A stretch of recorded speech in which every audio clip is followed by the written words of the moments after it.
At 12 o'clock, we had number 14 LSU start off its season 1-1. Traveling to Mississippi State start off its season 2-0. LSU favored by 9.5 on ESPN.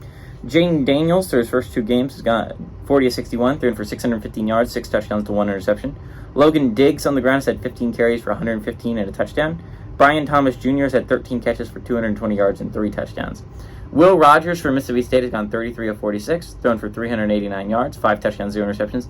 Not the stats you would typically expect from Will Rogers, considering he puts up a lot every game, typically speaking, but through his first two games, they're averaging under 200 a game.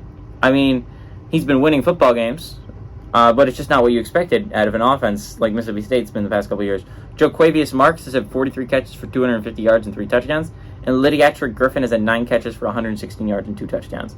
LSU leads the series all-time, 77-36. Last 2 games have gone to LSU in 2021 and 2022. A lot of people are going to remember the 2020 victory that Mississippi State had over LSU after LSU had just won the national championship and Joe Burrow had left the university. That's what a lot of Mississippi State fans are going to remember.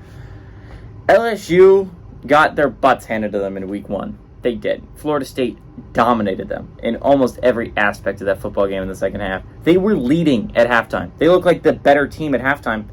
They just didn't have the stamina to put that up for a second half. Florida State looked like the better team in the second half and the much better team in the second half. Mississippi State has looked good through their first 2 games. To be fair, the first game they played nobody. That was not a victory that any Mississippi State fan is going to be like, oh, that proves we're the best team in the nation. Last week they played a good Arizona team, and that Arizona team is good. That is an Arizona team that is going to give a lot of good teams a lot of problems this year. Jaden DeLora is an electric playmaker at the quarterback position. That Arizona team is going to give a lot of teams some struggles. It gave Mississippi State some struggles, but they won in overtime. They clutched it. They're 2-0 right now.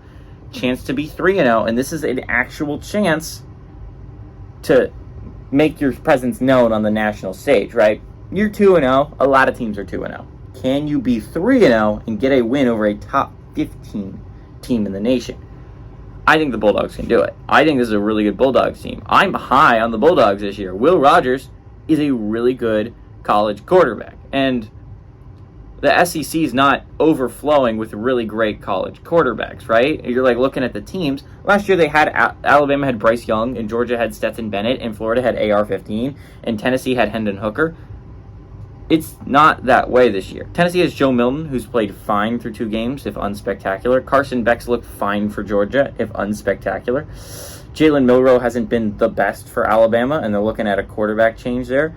Jackson Dart's been fine for Ole Miss, but arguably they lose to Tulane if they don't play. Jaden Daniels has been pretty good for LSU, but this is not a star-studded SEC with quarterbacks, right? Like, it's just not that conference this year. It's not the conference that has all these insane quarterbacks. Will Rogers is one of the few that I think is really, really great. And honestly, if it's a team, I think Mississippi State is talented enough that they can beat LSU. I typically rock with the better quarterback. I think Will Rogers is the better quarterback in this matchup. Give me the Bulldogs to pull off the upset at home and storm the field.